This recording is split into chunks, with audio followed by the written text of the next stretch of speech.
Hi viewers, இன்னைக்கு நாம ரொம்ப சுவையான மற்றும் மொறுமொறுப்பான வாழைக்காய் வறுவல் எப்படி செய்யறதுன்னு பார்க்க போறோம். வெறும் 10 நிமிஷத்துல ஹோட்டல் ஸ்டைல்ல இதை எப்படி வீட்டிலேயே செய்யலாம்னு பார்க்கலாம். வாங்க வீடியோக்குள்ள போகலாம்.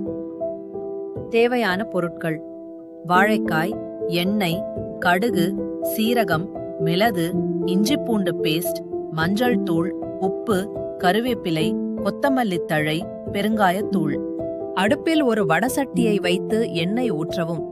எண்ணெய் மிதமான சூட்டிற்கு வந்ததும் நறுக்கி வைத்துள்ள செவ்வகத் துண்டுகளை ஒவ்வொன்றாக சேர்க்கவும்.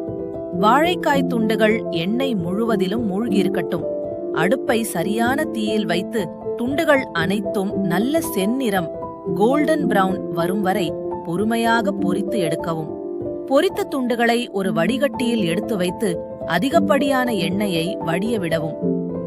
இப்போது வேறொரு வடசட்டியில் அல்லது அதே சட்டியில் தேவையான அளவு எண்ணெய் ஊற்றவும்.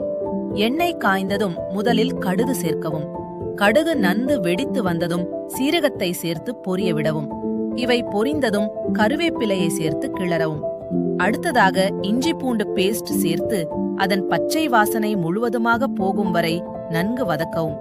இஞ்சி பூண்டின் மணம் வந்ததும் இதனுடன் மஞ்சள் தூள், பெருங்காயத்தூள் மற்றும் மிளகுத்தூள் ஆகியவற்றை சேர்த்து சிறு தீயில் வைத்து கிளறவும். மசாலா கருகாமல் இருக்க சிறிது கவனமாக வதக்கவும். இப்போது பொரித்து வைத்துள்ள வாழைக்காய் துண்டுகளை மசாலா உள்ள வடசட்டியில் சேர்க்கவும்.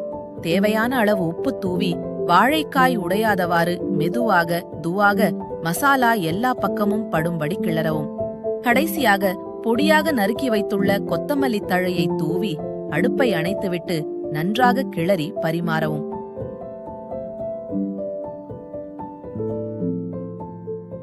ஓகே வியூவர்ஸ், வீட்ல ட்ரை பண்ணுங்க. இந்த வீடியோ பிடிச்சிருந்தா லைக் பண்ணுங்க, ஃப்ரெண்ட்ஸுக்கு ஷேர் பண்ணுங்க, நம்ம சேனலை மறக்காம சப்ஸ்கிரைப் பண்ணுங்க.